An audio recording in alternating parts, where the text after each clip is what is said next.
Astagfirullah. Ieu mah dagingna tumang, Bapa Anjeun sangkuryang. Sora keheu Dayang Sumbi bari sedih.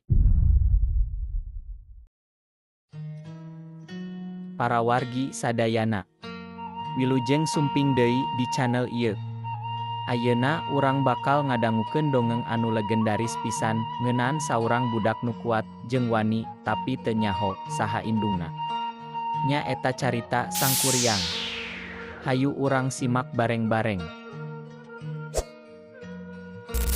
Dina hiji waktu di tanah Pasundan aya hiji mojang gelis jeung pinter ngaranna Dayang Sumbi. Anjeunna cicing di tengah leuweung jeung manehna resep pisan ngaput. Tapi hiji poe jarumna ragrag kahandap. Mun aya nu nyokotkeun jarum ieu bakal jadi salaki abdi. Ceuk Dayang Sumbi.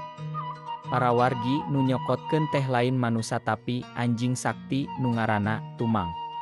Kusabab geus janji Dayang Sumbi nikah jeung Tumang. Ti eta hubungan lahirlah budak lalaki nu kuat jeung cerdas. Ngaranna Sangkuriang.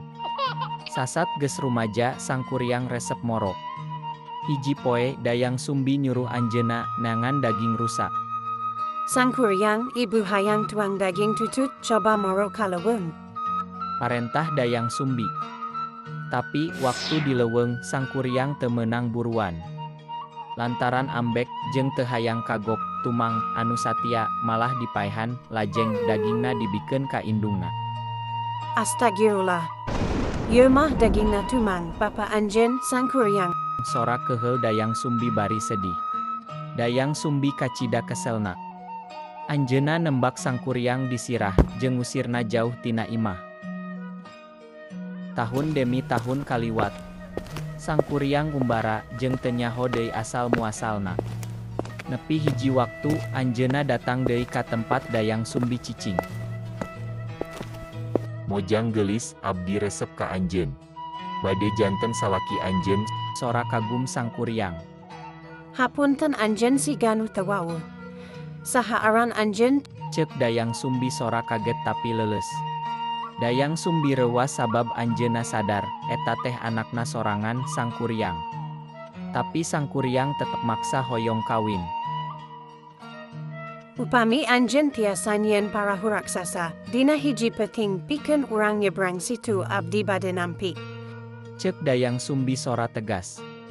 Sangkuriang narima tantangan. Anjeunna nyieun parahu kalayan bantuan jin-jin nu kuat. Dayang Sumbi sieun pisan, anjeunna ngadoa ka Nu Maha Kawasa, sangkan peting eta buru-buru beurang. Kuring gagal. Sora ambek Sangkuriang bari rustasi parahu nu teu rengse eta, ditendang ku Sangkuriang nepi ka parahuna kabalik. Tina parahu eta jadilah Gunung Tangkuban Parahu.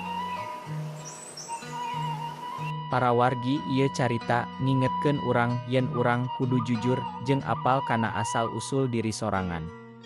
Sarta kahayang kudu diukur ku akal jeung rasa. Mugia jadi palajaran keur urang sadayana. Sakitu dongeng ti abdi, mun resep tong hilap pencet like jeung subscribe, oge tulis di kolom komentar dongeng naon deui nu rek didongengkeun. Hatur nuhun dugi ka tepang deui.